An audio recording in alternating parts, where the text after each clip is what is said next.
আসসালামু আলাইকুম। আমি আজ আপনাদের সাথে শেয়ার করব ঝুরি আলু দিয়ে ডিম ভাজি।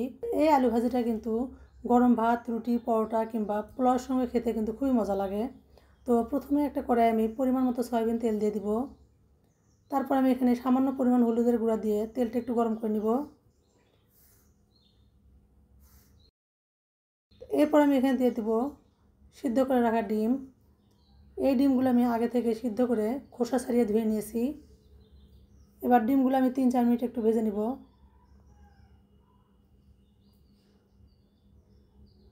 তোমার ডিমগুলো আমি লাল লাল করে ভেজে নিব। তোমার ডিমগুলো ভাজা হয়ে গেছে।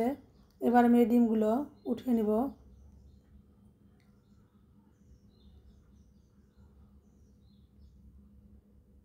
এরপর আমি ওই কড়াইয়ের ভিতরে দিয়ে দেব পেঁয়াজ ও কাঁচামরিচ কুচি। পেঁয়াজ ও কাঁচামরিচটা একটু ভেজে নিব।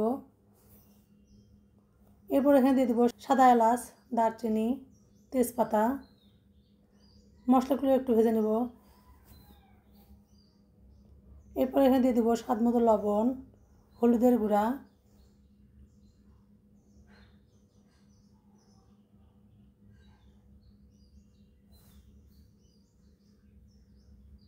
জিরা বাটা, আদা বাটা, রসুন বাটা। এবার বাটা মশলাগুলো একটু ভেজে নেব।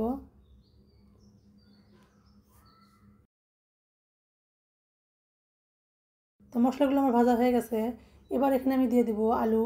এখানে আমি 5-6টা বড় সাইজের আলু ঝুরি করে কেটে পরিষ্কার করে ধুয়ে নিয়েছি। এবার পেঁয়াজের সঙ্গে আলুটা আমি ভালোভাবে মিশিয়ে নেব।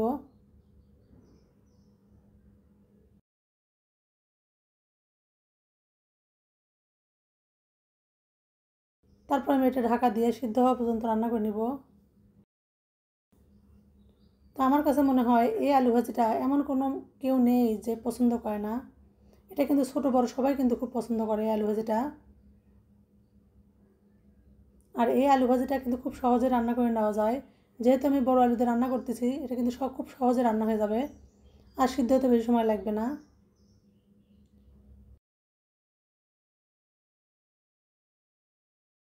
তারপর আমি এখানে দিয়ে দিব আগে থেকে ভেজে রাখা ডিম। ডিমের সঙ্গে আমি আলুটা আবারও ভেজে নেব। তারপর এরকম ভাজতে ভাজতে যখন আলুটা লাল লাল হয়ে আসবে তখন আমি এটা চুলা থেকে নামিয়ে নেব। তো আপনারা এভাবে একবার রান্না করে দেখবেন। তো কালারটা দেখে বুঝতেছেন কতটা সুন্দর ও লোভনীয় হয়েছে। এই আলু ভাজিটা খেতেও কিন্তু অনেক মজা হয়। ভালো লাগলে লাইক, কমেন্ট, শেয়ার করে পাশে থাকবেন। Thanks for watching the video.